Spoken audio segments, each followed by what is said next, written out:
বেজে উঠেছে বিশ্বকাপের দামামা। কয়েক ঘন্টা পরেই পর্দা উঠছে টি-20 বিশ্বকাপের। এবারই প্রথম একাধিক দেশে বসছে টি-20 বিশ্বকাপের আসর।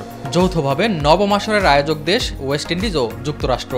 সেই সঙ্গে অতীতের সব রেকর্ড ভেঙে প্রথমবারের মতো আসরে অংশ নিচ্ছে 20টি দল। 4 গ্রুপে ভাগ হয়ে খেলবে দলগুলো। ডালাসের গ্র্যান্ড প্রেইরি স্টেডিয়ামে উদ্বোধনী ম্যাচে কানাডার মুখোমুখি হবে স্বাগতিক যুক্তরাষ্ট্র।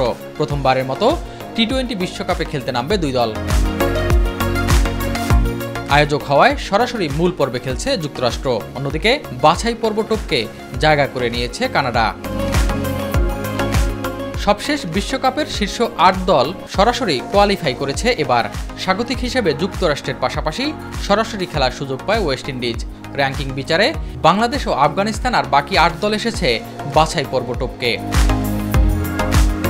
গ্র্যান্ড প্রেইরি স্টেডিয়ামই হবে বিশ্বকাপের উদ্বোধনী অনুষ্ঠান। এর নাম দেয়া হয়েছে out of this world.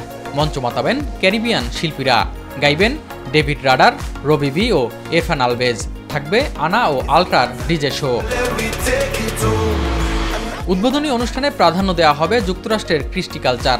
Caribbean তারকা শন পল ও কেসের গাওয়া এবারের বিশ্বকাপের থিম সংও থাকবে উদ্বোধনী অনুষ্ঠানের আয়োজনে। ম্যাচ শুরুর 2 ঘন্টা পূর্বে শুরু হবে বিশ্বকাপের জমকালো এই উদ্বোধনী অনুষ্ঠান।